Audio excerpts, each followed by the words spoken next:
Welcome everybody to Mud Flood was Armageddon. The Mud Flood was the Armageddon. Don't let them tell you anything, not one thing else, unless they are willing to debate you in a fair and honest way.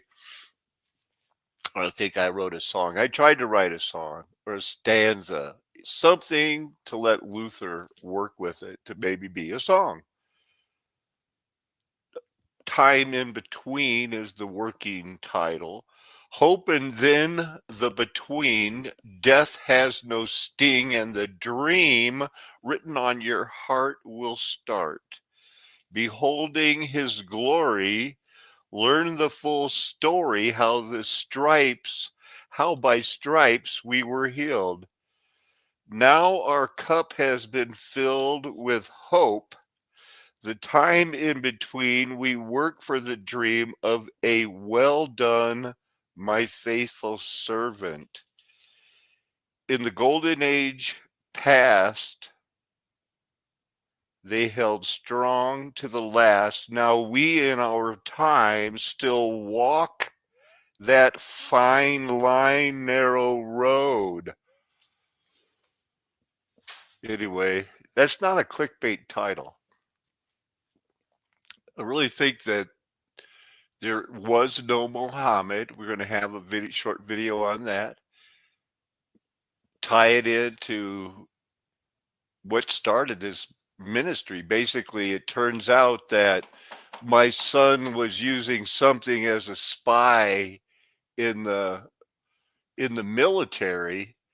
And then when the Carlisle group on that flight MH370 perfected it so that computers can do it, they didn't need my son to monitor something that they could monitor from the sky that allegedly you didn't even need a battery. You could take the battery out of it, walk away 100 yards, and I don't know. They could still hear your conversations. That was when Obama was called weak on terror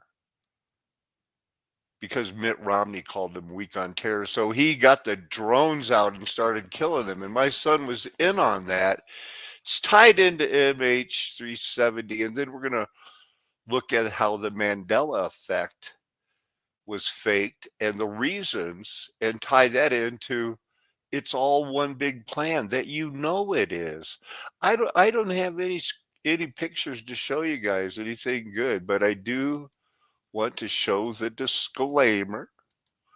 This disclaimer. There it is. This thing right here lets everybody know. Some people just flash it. They don't give it any respect. I mean, why should they? So the Malaysian flight, they have to open this case back up for something, the insurance or something. But get your brain on this one for a little bit. Intimately familiar with the shape of the airspace in this region and also the way that air Is traffic that you, control would operate at this time Hockey, of night. Hockey, Mr. But the Hockey, biggest what factor up? pointing towards a deliberate action involves the aircraft's satellite communications through a system called Aircraft Communications Addressing and Reporting System, or ACARS. Because as the aircraft then flew silently back over Malaysia, a ground station tried to send a routine ACARS message to the aircraft. But this signal was never acknowledged, indicating that the system on board the aircraft wasn't working. Now, if ACARS simply failed to receive the message, the link with the satellite would still take place and would communicate the fact that ACARS wasn't working.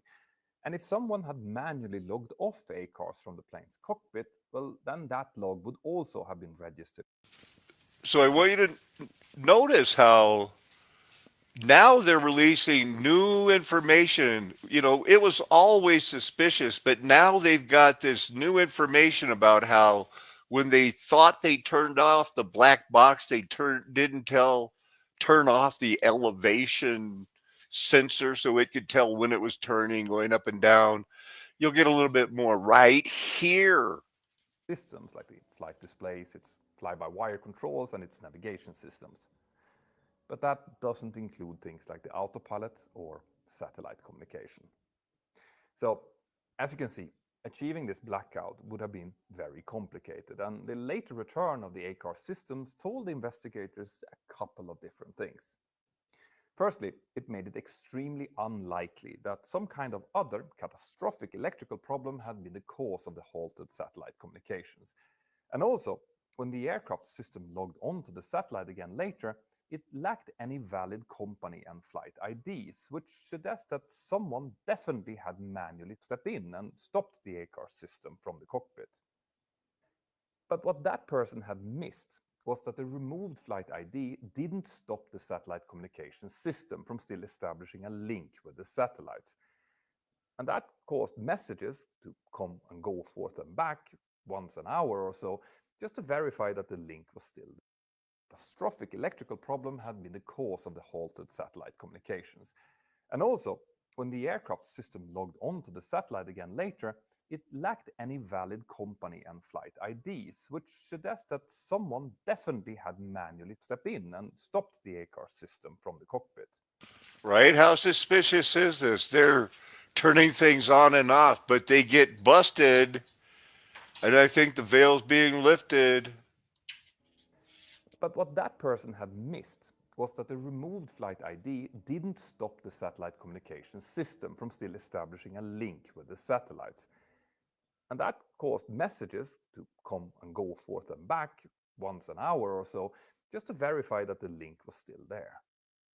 Now, these connections are usually called handshakes, which I'm sure you've heard of before, and there were 7 of them in total after the aircraft disappeared, with the first and the last of them being what's known as logon requests to the system.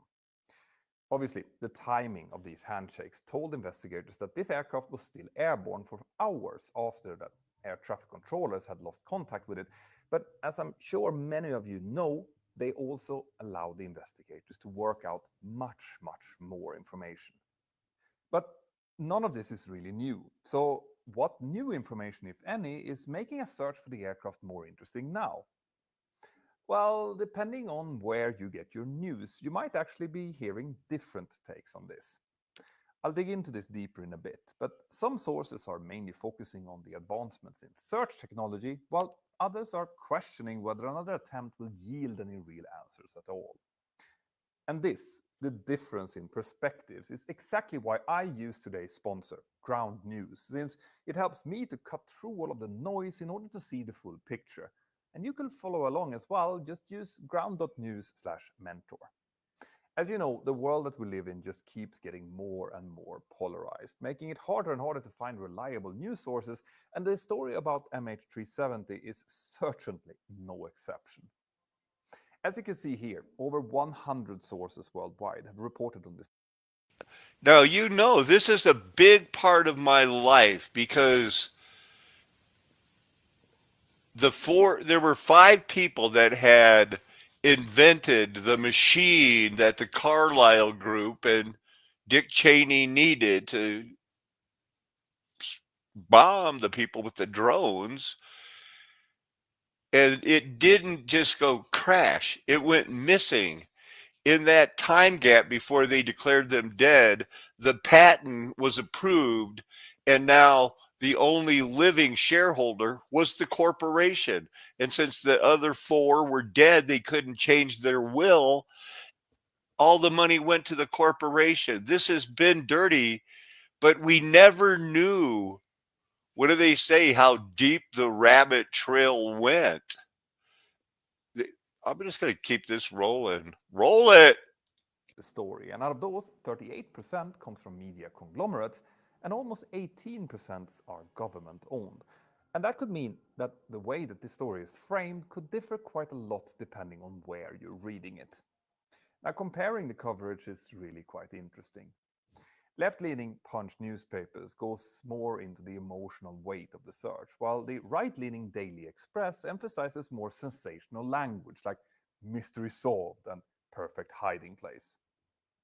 And if you choose the Vantage plan, you can also access the My News Bias feature, which shows your own reading biases, and that could help you look at other news outlets and thereby get a more fair picture of what's going on. But try it out yourself. Just scan this QR code or head over to ground.news/mentor. Right now, Ground News are giving my viewers an awesome 40% discount on their unlimited access Vantage plan. That's only $5 per month, which is a great deal. But it's only available for a short while, so go get it now. Thank you, Ground News. Now, back to the story. The first search for MH370 began as soon as the aircraft disappeared, and initially That's a little bit too much in the weeds. We're looking for where's the juicy stuff about, hey, well, we'll give this a chance. let's have a closer look at how the search for MH370 in the vastness of the Indian Ocean was conducted the first time around, and what has changed since.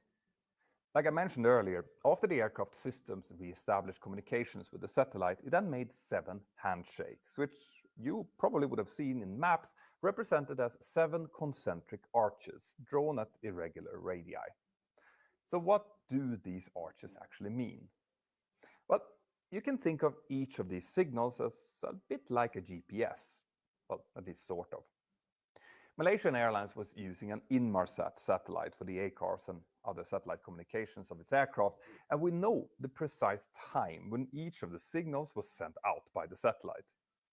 And we I also was know just how the beginning to worry if this was the right place, but I think this is the right place. Give it another 30 seconds, and you're going to see this MH370 take a hard left and hug the boundary of a beacon or something.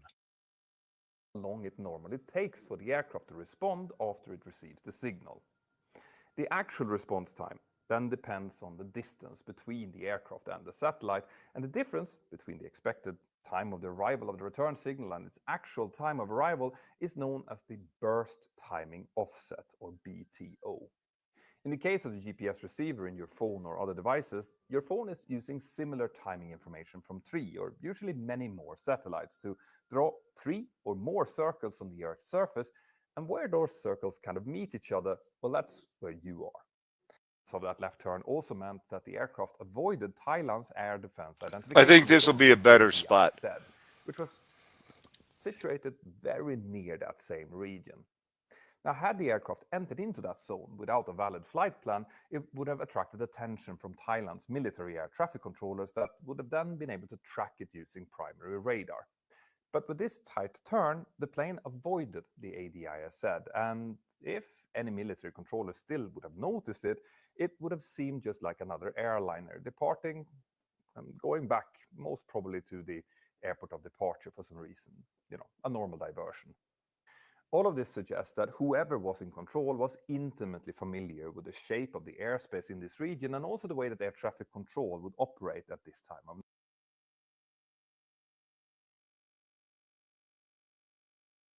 aircraft or other flying objects. But having said that, there are passive radars out there who are actually designed to detect the aircraft using existing radio transmissions in a given region.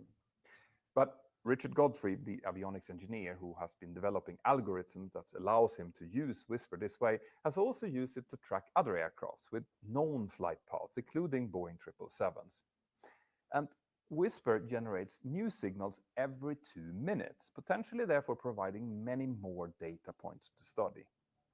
Now, most conventional studies, including that of Captain Blelly and Marchand, assume that MH370 followed a more or less straight heading as it made its way down south. Let's That is jump ahead. in command of flight MH370. Now, if you look at this, the line in blue joins these 2 data points, which represented a simulated flight that the captain did on his home simulator. And as it turns out, this line passes straight through the area where Richard's Whisper data indicated that MH370 made its figure eights. Now, if that is indeed true, it would definitely lend some more weight to his investigation. So, where are we right now then? Well, last year, Ocean Infinity proposed a plan for its new search, including effectively 3 different search areas, which they plan to start exploring. Then the white lines show the new areas which Ocean Infinity will be looking into right No, now. where's Is that they needed to restart the the part search and about hopefully Dick bring an end Cheney to one and of stuff? aviation's greatest mysteries once and for all. I really hope that we will soon learn more about this and that they will actually find. But try it out yourself. Those parts were found was because they had been washed ashore in South Africa and on I thought they were going to Philippines mention Island Dick in Mauritius. Cheney. And During the years that then followed, about 30 more items believed to have come from the flight were found in Africa, Madagascar, and other areas on the west side of the Indian Ocean. Now, Ocean Infinity, the company that have now just restarted the search for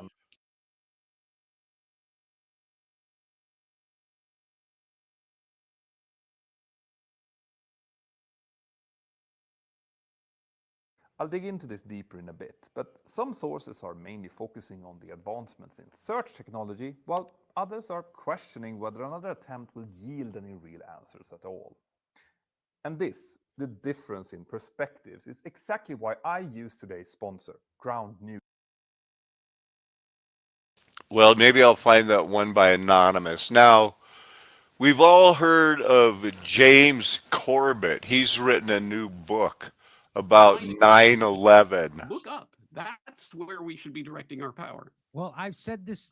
Exactly. You got it exactly right, and I've said it several different ways, which is why I have my audience is made up of people on what's considered the left and what's considered the right, and they're just divided that way, kind of in a phony way, because they all have the same common interest. So that's the thing that the upists, the oligarchs, don't want people to realize, that they actually have more in common with their neighbors than they do with the ruling people of their own political party. Now, so what they're talking about is their plan, and it'll be part of the Mandela effect, is to get people to be either Republican or Democrat, and doesn't matter if you like the same football team, if you're, you know, like the same sports, they're a Democrat, you're against them, you hate them, it's their fault. Instead of, it's the people at the top.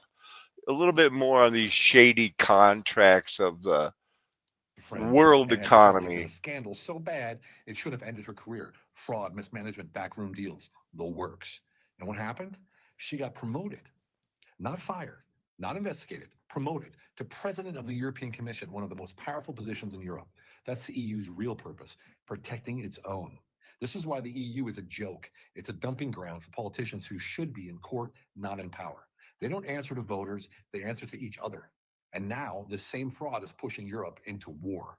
You think someone who was pulling dirty defense contracts in Germany suddenly got honest in Brussels? If she was handing out shady deals then, what the hell do you think she's doing now?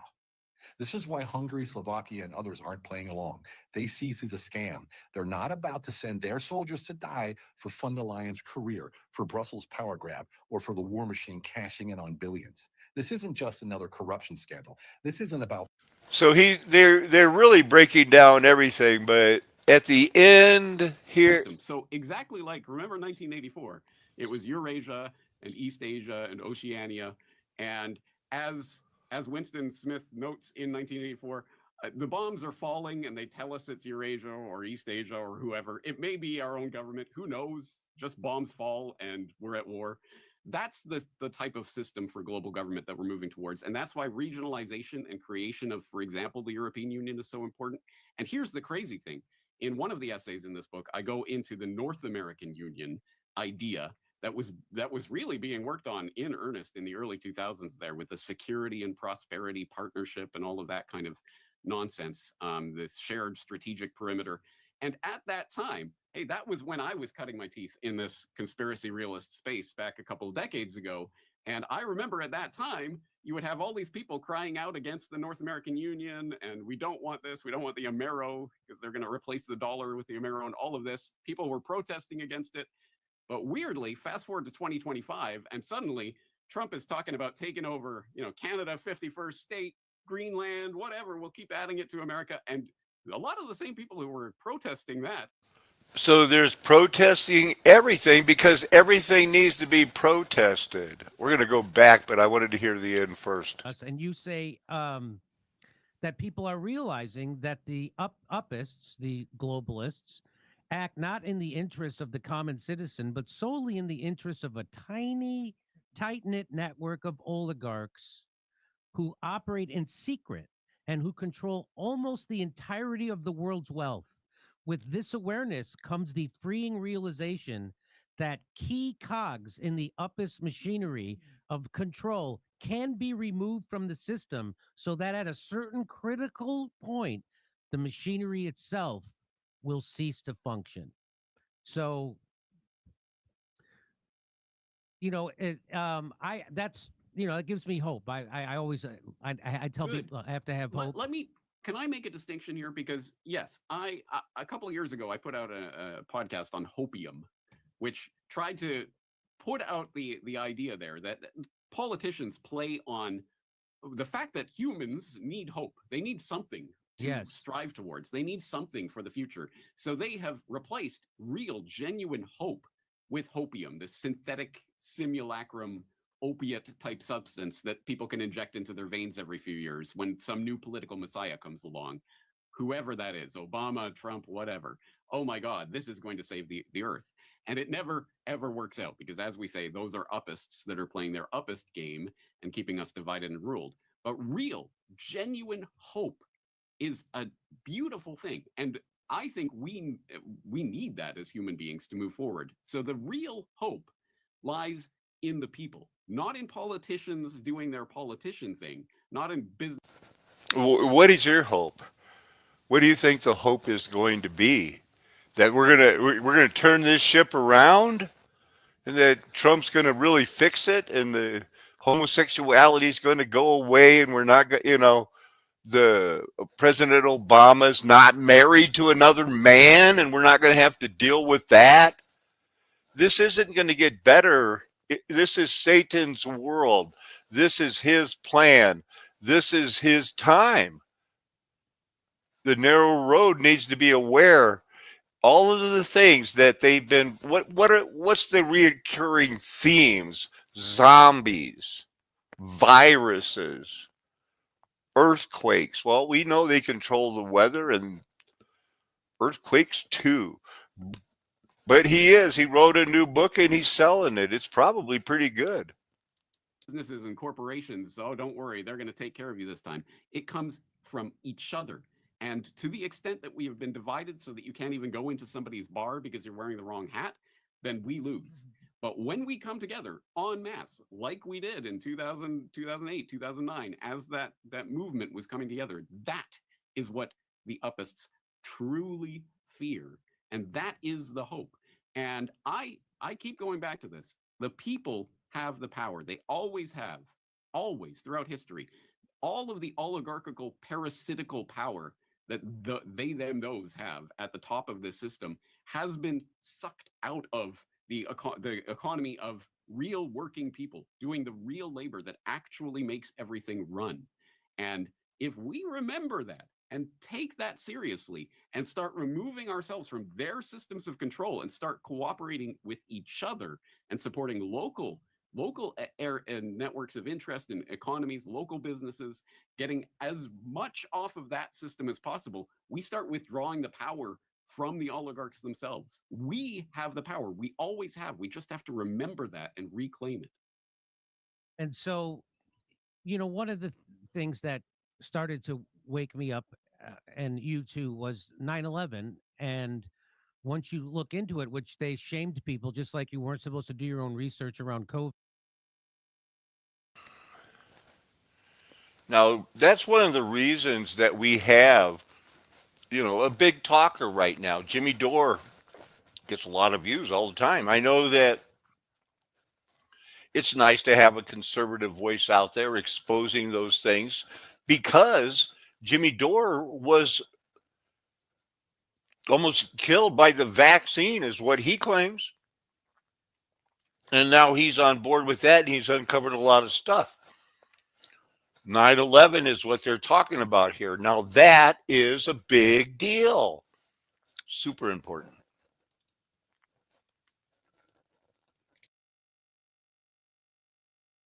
COVID, because if you looked into it, you would find out they were lying to you about everything from the who funded the creation of the virus to the fatality rate of the virus to the contraction and transmission to lockdowns to masks to there wasn't to natural immunity and herd immunity. It wasn't a thing they didn't lie. So that's why they had to shame you guys hard to not look into COVID, because as soon as you did your own research, you would find out you were being lied to on a scale that your mind almost can't comprehend.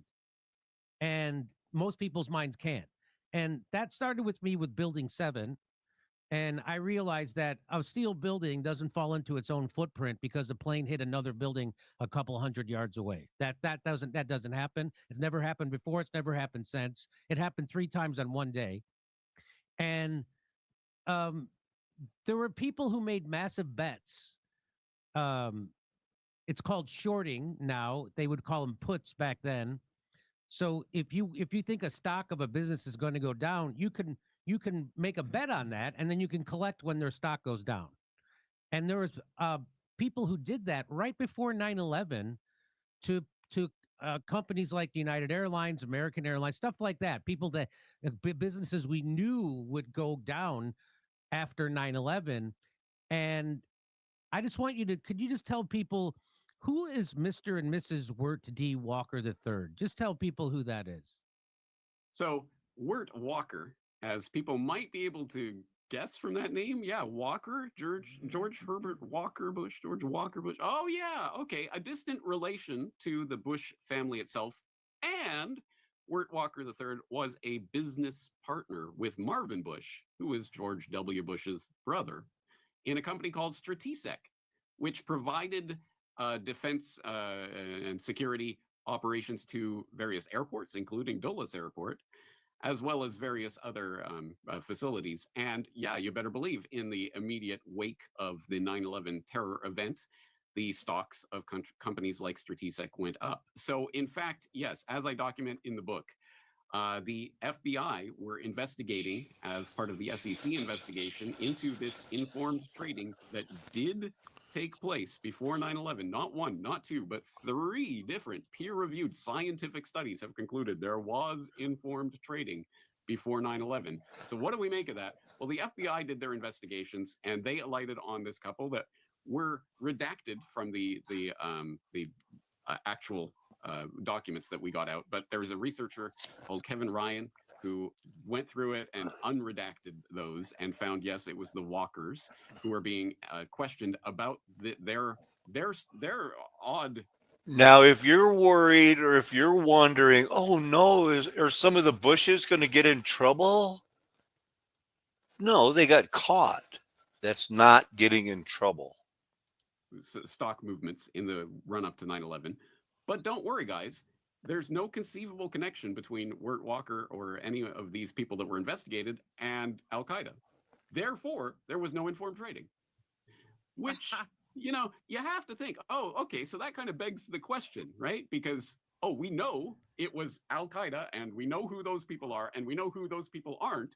Therefore, we know that they were just incredibly lucky in a way that has never happened before in history, I guess. And it's not even just the put options, because everyone, I think, has at least heard. They were even reporting it on ABC News and other mainstream outlets right after 9/11, the put options on United Airlines and companies like that. It was call options as well, as in you can buy the stock at a low price and then sell it off at the higher price later on. That happened to companies like Raytheon, which, in the immediate wake of 9/11, suddenly you get all the defense contractors making their blood money, of course. So it was absolutely, there was informed trading going on. You have all these individuals that were investigated, but the SEC decides, oh, you know what, we can't, they have no conceivable relation to Al Qaeda. So It was not Wirt Walker Bush. It was not. They can't prove, because he's not from Al Qaeda. I know. A few years later, one of the researchers, So that meant Al Qaeda is the school. So if they couldn't put together George Bush's distant relative, who was in business partner with another Bush, if they could not connect them to Al Qaeda, they used that to dismiss any suspicion that they somehow had foreknowledge of the 9/11 attacks. So if they couldn't connect them to Al Qaeda, because the Al Qaeda were the only people who knew about the 9/11 attacks, according to the FBI. So if they couldn't connect them to the Al Qaeda, that meant they were in the clear. And of course, you didn't have to have a connection. They had a connection to George Bush, Dick Cheney, and the neocons, who now a lot of people suspect had something to do with that. Wow. Exactly right. I mean, again, it begs the question. And to me, the part, so I've read the actual 9/11 Commission report, which I think not a lot of people have. And I remember reading it at the time, 2005, 2006, whenever it came out. I think it was 2005, and thinking, wow, this is the story. Of course, as we learn later, 1/3 of the footnotes in that document relate back to torture testimony that was just extracted under torture that would not be permissible in any court, at least any reasonable court, right? And that's exactly why they've been stuck in Guantanamo for decades now, and they can't actually get any verdicts or trials because they were tortured. This was torture testimony. But beyond that, one of the things that always stuck out to me with that report is when they come to the question of the funding. The funding of these hijackers and how did this plot get, and they said the money trail, we haven't quite figured that out, but ultimately it's of little practical significance. And I remember thinking at the time that I read those words, hey, isn't the dictum of any investigation follow the money? Isn't that the whole I've heard idea? that You're one. really going to go Follow down the money. Maybe we'll come back to that. Now, there's been new research into Muhammad. It's coming from Germany. It seems like Germany's known there was no Muhammad in the 6 AD. I don't know, 630, whatever it was. In the form that we use today until the 14th and 15th century. Folks, can you see why I had to shake my head when I heard this? That's 800 years too late. 800 years too late that we finally get. Break it down, Jay. Well, the sources are the first. The major thing we're going to have to do is the next step. What then did happen? How then did Islam really begin? That's the mother lode. And that's the area I'm not willing to say yet. I'm not willing to go that deep. I'm not going to make that dive. I will. Dr. Janasic is ready to do that. He thinks he knows. He thinks that he is willing to make that big dive and actually go out on the limb and actually say what he thinks and how he thinks Islam began. I'm going to let him deal with that material. I'm more interested in the book, The Man and the Place, looking and seeing the problems with this book called the Quran, the man Muhammad, and the place known as Mecca. What he's going to take and what he's going to do is probably what many of you are really waiting for. And that is, from everything we know of this book in the Man in the Place, from everything we know about the origins of Islam, how then did it happen? Well, you're just going to have to wait till we publish the book to know what the answer to that. Back to you, Al-Fadi. Well, that's interesting, of course, and you made me aware of this effort about the book, and definitely it's exciting, and a lot of people right here are writing comments about that, and they're I know you're probably not as excited. Get to the point. The Germans? He said, yeah, one man is specifically, his name is 833, the last 33 years of his life. That's in the 9th century. That's pretty recent. We're only talking about 1,200 years ago, and there's many documents written in the 9th century that existed today. And if he's commissioned by a caliph, the caliph is the ruler of that time. He would have been writing on parchment and on vellum, which would last well into today because that's animal skin. They were not dependent on papyrus like we are with our earliest documents from the 1st and 2nd century. They had parchment to work with. So it would be the question you should be asking, Jay, he said to me, is where is that manuscript that Ibn Hisham? Just show me one manuscript. That should be easy to find. And of course, I'm sitting here saying, of course it is. It's got to be somewhere in some library, in some museum. I had never thought through asking this question. And Dr. Robert Kerr started laughing at me. He says, no, you're not going to like the answer I'm going to give you. I said, well, what are you talking about? He says, we in Germany have been smiling all this time because the Germans are the ones who actually produce the set of Muhammad. I said, the Germans? He said, yeah, one man is specifically, his name is Wustenfeld. Heinrich Ferdinand Wustenfeld, who is a German Arabist living in Germany. And he went to 6 different documents, 6 different manuscripts that he put together to find this, to create or to introduce or to put together what he know as the Sirah, the biography of Muhammad. I said, 6? What do you mean documents? What are you talking about? I thought they were all written by English. I thought we had it. He says, no. He was living in Germany, and in a 2-year period from 1858 to 1860, that 2-year period, he went to a manuscript which is in Morocco called the Fez manuscript, and it was written in 1053. I said, 1063. I said, 1063. That's the earliest document we went to. That's the 11th century. So it's not the 9th century, it's 11th century. That's 200 years later. He says, he only used about 25% of it. He threw the rest away. 75% he'd even use. He didn't consider it to be important. And so he only grabbed what he liked. Here's a German scholar deciding what Muhammad did, depending on what he himself felt was important or not. I said, well, weren't there any Muslims around to correct him? I said, what Muslims would around? No Muslim has ever done this before. No Muslim decided to do this. It was a German who decided to do this. This is all brand new. It's not a Mandela effect, but the same people are in charge of inventing someone to fight the Jewish people today. And they're the only two religions that still believe in the monotheistic God. Well, there are some French Christians that believe in the monotheistic God. But the mainstream, everybody's coming online now. Is it going to be UFOs? Is it going to be zombies? Is it going to be World War III with the Muslim takeover? Fear. And then he went to some other documents. Well, where are they from? Well, you have one that comes from the British Library from 1278. That's the 13th century. And another one that comes from the Bodleian Library, which is in Oxford. And that's from 1324. That's the 14th century. Another one from the 14th century over in Chester Beatty manuscript, which are in Dublin. And then another one that comes from the 15th century from 1420 in the BNF. That's the Bibliothèque Nationale Library, Nationale de Paris. That's the one in Paris.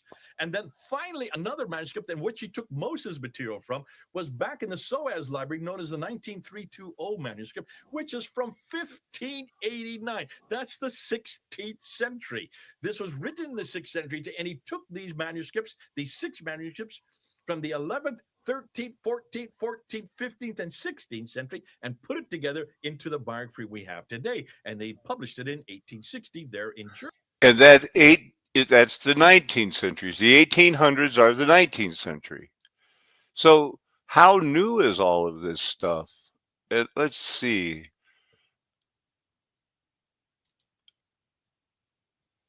There's the last one on the Mandela effect and how they did that. So we saw, I wanted to save that one. I'm going to say that we're done with the Muhammad. I'm going to look back and find that one. I'm surprised that I shut it down. I knew I was going to talk about this because it didn't say Mandela in the title. How about those war plans getting leaked? Here we go. So the timeline we're still on the air. Converge on that point. Oh no! Easy way to put it. The Of course, this choices is that we fake. make become less and less consequential to the future, and eventually we're pushed into this bottleneck of time. All the possibilities of all the future scenarios of any choice, any possibility that was fed in and observed through the looking glass inherently ended up in the same future. That's the big secret. Millions of people remember certain events that Now, before he goes through, it's the same list. You're not going to see anything new. It's going to be the same ones. But I used to, win those gentleman bets, or you go have to get me a hamburger or something like that, on trivia questions. And I knew that they never said, "Play it again, Sam," or "Luke, I'm your father." The reason that the imitators always did that on TV is so that they wouldn't have to pay a copyright. They know that. But is it possible something did happen in 1999? They play up the Y2K. And there really is going to be a computer crash in 2038. The Unix epoch, that's not a joke. But everybody's mind is, oh, they'll fix it. It's just fake. happened. And so how do you explain that? Now, pay attention because what you're about to see changes everything. There are documents, studies, and strange patterns that many people have noticed, things that feel real but are hard to explain. Something happened around 1999, and it might explain why so many of us feel like time is speeding up, why everything looks the same, sounds the same, and feels strangely artificial. We might have the sense that we're rerunning the same scene, we're saying the same things, but something could be different. And usually something is different. Well, there you go. He made it on to Joe Rogan. So the world before 2000. What was coming next? But after 1999, everything flatlined. There is no clear 2000s aesthetic, no truly new movements. Music started recycling itself, fashion started looping, even technology plateaued. Sure, phones got smarter, but nothing feels revolutionary. It's like we entered a time loop or a simulation where everything looks the same. Oh, sounds the same, simulation and never matrix. really changes. And this isn't just a feeling.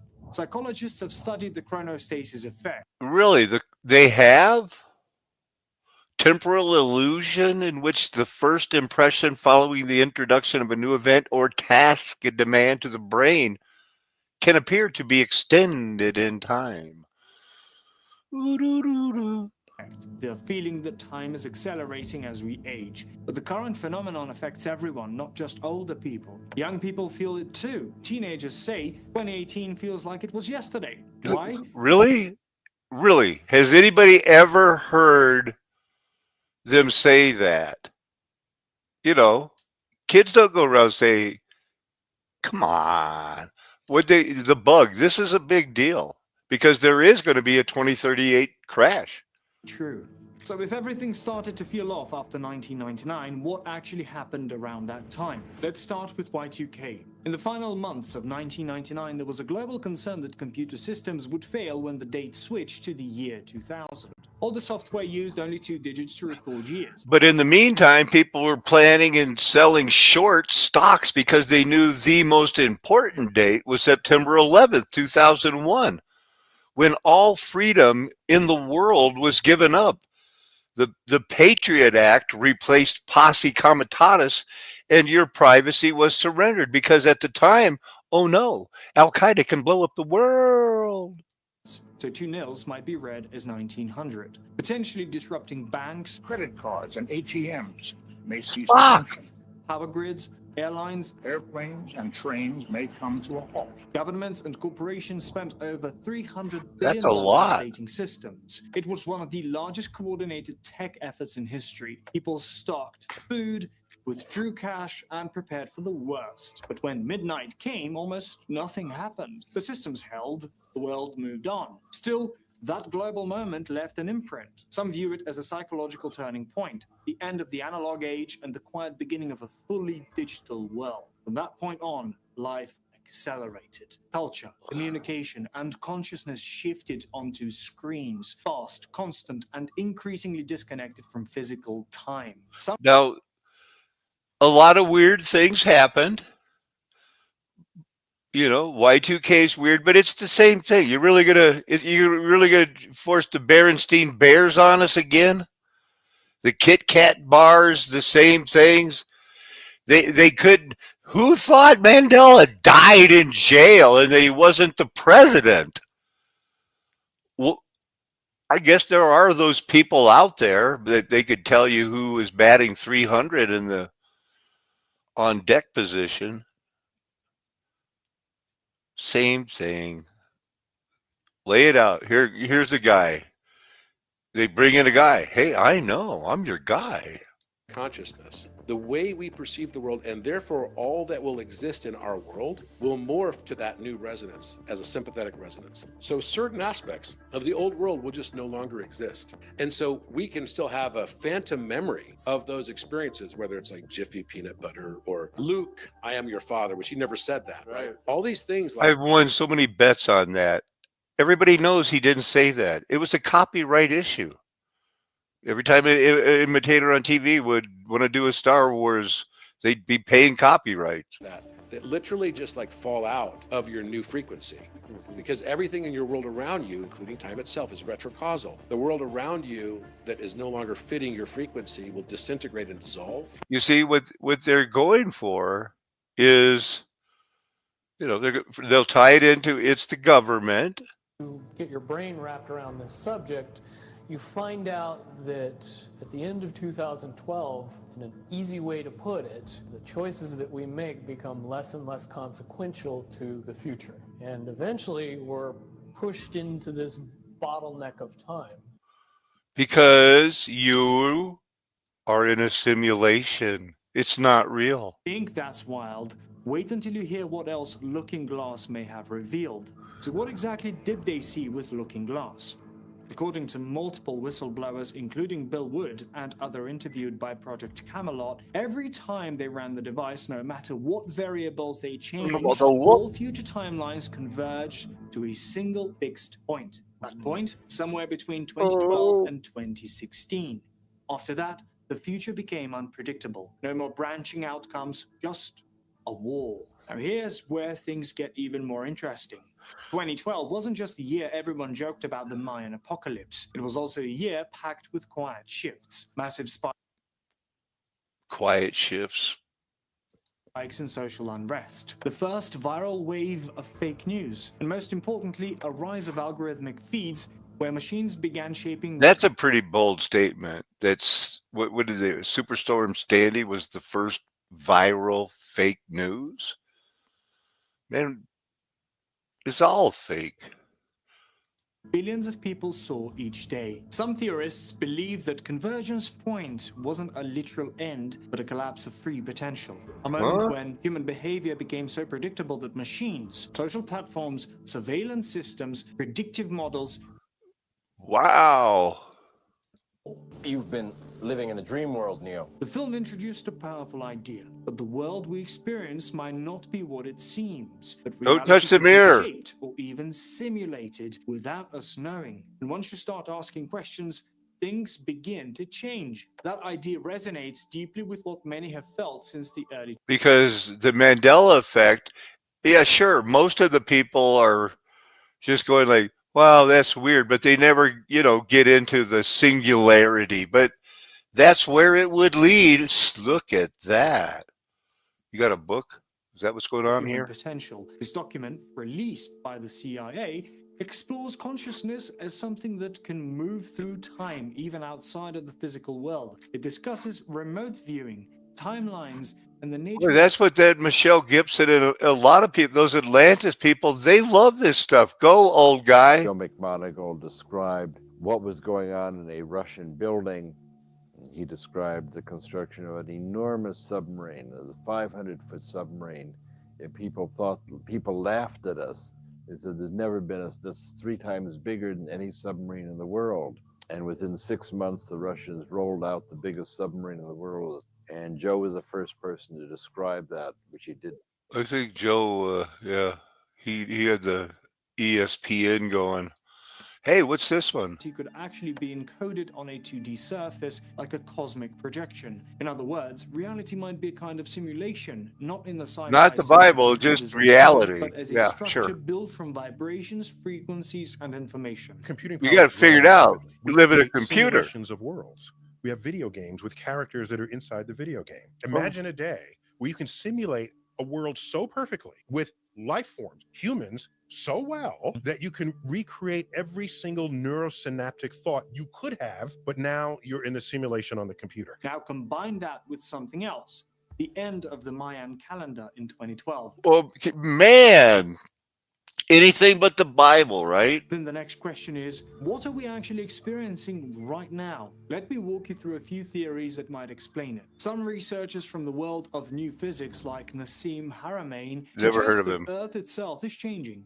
Specifically, they point to The Earth is changing. The holographic. say Berenstain with an A, and that's where Boy, we CERN never enters heard the that picture before. again. In 2016, during one of CERN's high-energy runs, a strange anomaly was recorded, an unexpected signal in the data.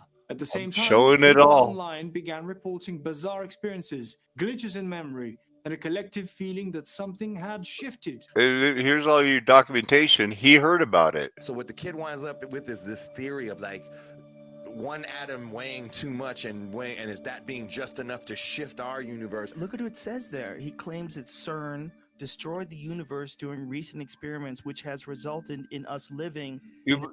Anybody think that's a real child? Or that's a real picture of a real child? Joe Rogan, Mandela, even Muhammad, it's all fake. It's the short season all the way, On one thing, every day. time feels faster now, and there's a reason for that. Neuroscientists have found that our experience of time is shaped by how much attention we give to the present moment. When we're young, Wow. So we have this Matthew 24. Let the reader understand. Somebody's going to see that abomination of desolation. He said it's going to be that generation. When you see the abomination spoken of in the book of Daniel, get out. Go to the mountains that will be melted, climb in them, and say, save us from the wrath.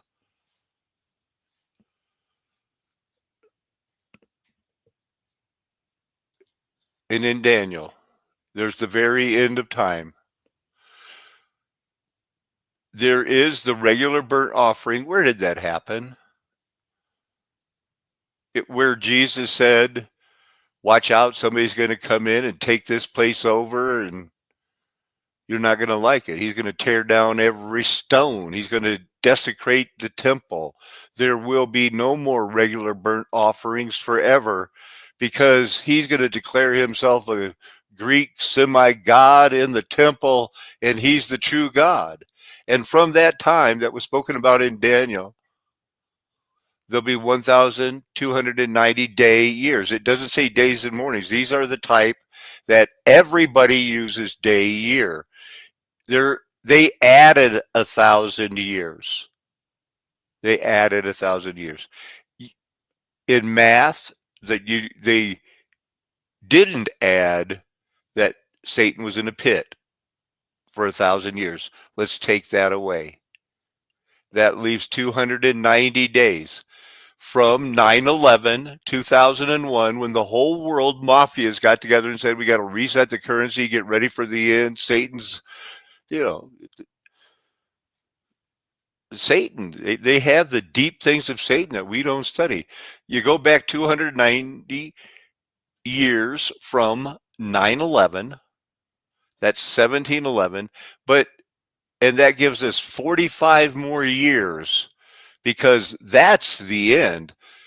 This is going to be a big deal, 9/11, 2001, but blessed is he who waits and arrives at the find. But you, Daniel, go your way till the end.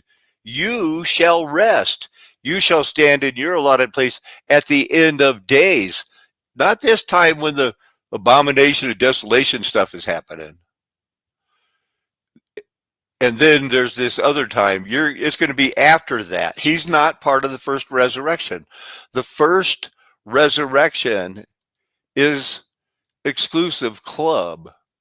You were martyred for Christ or did not take the mark of the beast in that time when he told that generation. Let's get a little background. I think I'm looking for Revelation like 1925. Is there even 25? Nope. What I'm looking for is 20.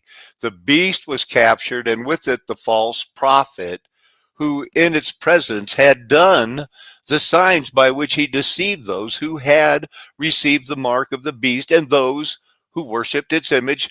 Those two alone. Satan's there. It was a war for the end. Those two, it mentions, get thrown alive into the lake of fire. The rest, is mealtime for the way he gathers the birds. They usually finish up the munching. So he goes into the pit. Satan, they go into the lake of fire. Satan goes into the pit. Who goes into the pit? The serpent. They call him the ancient dragon, devil, Satan. Bound him for 1,000 years. Threw him in the pit for the whole 1,000-year reign, when it had to be ruled with a rod of iron because there were wheat and tares growing together. After that, here's the short season. It says a little while. Short time compared to God, I guess. But it seems long to me. And here's these guys,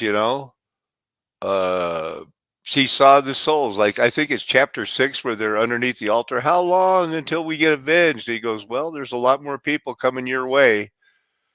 And that's what he said. There's those who have been beheaded for the testimony of Jesus, and those who had not worshiped the beast or its image and had not received the mark on their forehead. They came to life and reigned with Christ for 1,000 years. Notice it doesn't say in the city of Jerusalem. There's nowhere in the Bible that says he rules anywhere with them but from in heaven. Now, the rest of the dead don't come to life after, that. The first resurrection does. They're blessed and holy. Now, 1,000 years, Satan comes out. He's going to deceive all the nations again. Well, in 1711, there were 3,000 kings in what they call Europe. There was a king in every town. They had feudal systems, and they weren't nations until World War I don't think. But they had to get the League of Nations, now the United Nations. Once that happens, they're going to come out and get all of the people on the narrow road who will not comply, gather them up, go over the whole face of the earth. They call it Gog and Magog, gather them for battle, march over the broad plain of the earth. They're going to surround the camp of the saints, the beloved city. Fire comes down from heaven and consumes them, and the devil who had deceived them was thrown into the lake of fire where the beast and the false prophet were waiting. And then the next verse, great white throne of judgment. That's it. Oh, now the camp. Please stop with that it's at the North Pole. Have you ever looked at the word for the camp? It means barracks. It means castle. The only time it's translated camp is in Revelation to confuse people, to make salt of the earth type people think, I can take a boat to the North Pole and now I'm embarrassed. I can't do it. Barracks. This word's usually, we're going to find old castles in the mountains to live in. That's my goal. Run away. The city is our city where 2 or 3 are gathered in his name. We're all in one. And we'll owe it to each other to work together. We'll know who the narrow road is when the times get tough. Am I missing something here? They even translated it armies here. Get to the castle. Get to the castle. There it says camp. Okay, so it does say the camp, but how many different words were there? Well, that is pretty darn close. So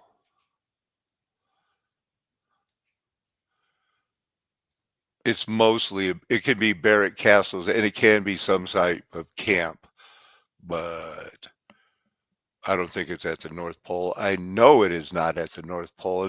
What I do know is I wish I could have come in harder on that MH370 stuff, because this does tie into Cheney and, some of the story's most basic facts. It all started on the 7th of March of 2014 when Malaysian Airlines flight MH370 departed from Kuala Lumpur in Malaysia for Beijing in China. As the aircraft took off, there were 239 people on board, and it initially climbed normally for its cruising altitude, heading north through Malaysia and then towards Vietnam. Now, there is still some uncertainty about exactly what happened next, but the evidence that we have from the final report, as well as from other studies, suggests that whatever happened wasn't an accident. Instead, we are likely looking at some kind of deliberate act by someone on board, someone who... So, you know what, that does deserve another look. Give me 1 second here. I know that there's more than a dozen of you here, and I think you'll want to see this.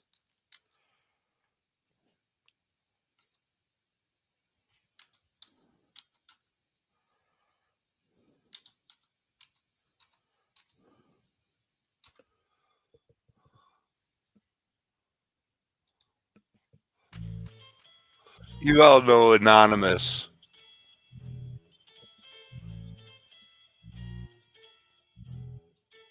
Conspiracy theory being widely published on the comments sections of newspaper websites and other internet forums.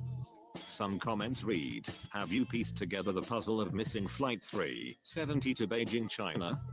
If not, here are your missing pieces." 4 days after the flight MH370 disappearance, semiconductor patent was approved by the US Patent Office. Patent is divided in parts of 20% between 5 starters. One of the owners is the company itself, Freescale Semiconductor, Austin, Texas, USA, and the other 4 Chinese employees of the company, Pidan Wang, Zijin Cheng, and Liang Zijing, all the Suzhou City. And they all were passengers of Malaysia Airlines plane that disappeared on March 8th, according to Eternity. It adds, "Here is your motive for the missing Beijing plane." As all 4 Chinese members of the patent were passengers on the missing plane. Patent holders can alter the proceeds legally by passing wealth to their heirs. However, they cannot do so until the patent is approved. So when the plane went missing, the patent had not been approved. Although a Freescale patent exists under number US 8650327, none of the names listed actually appear on the passenger manifest released by the Malaysian authorities. If the patent holder dies, the other owners share equally in dividends from the deceased.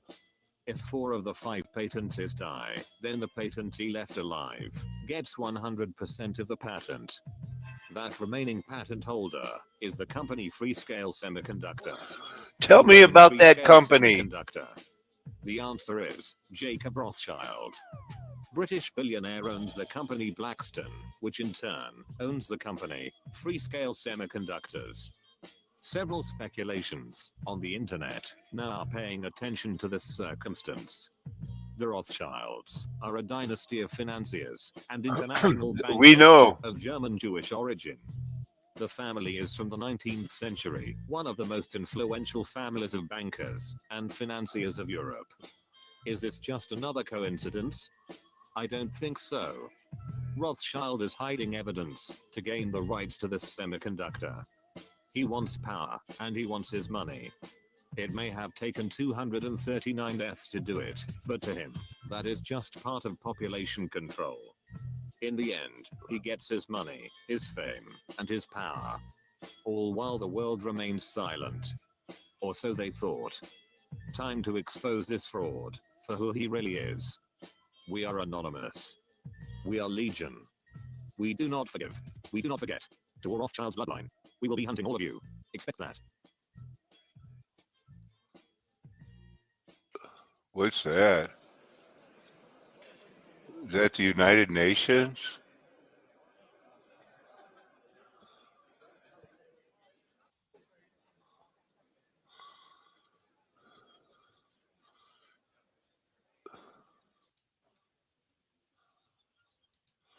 They did it.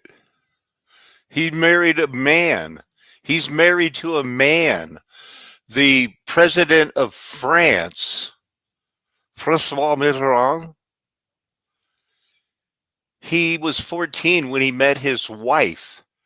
Now he's 57. She's 80. 80. But everybody treats it as normal around the world in their governments. It's not normal. Look, this is all Satan's short season. He's running it. It's a narrow road. And it's not going to be an ecumenical movement moving into heaven. It wasn't last time. It's not going to be this time.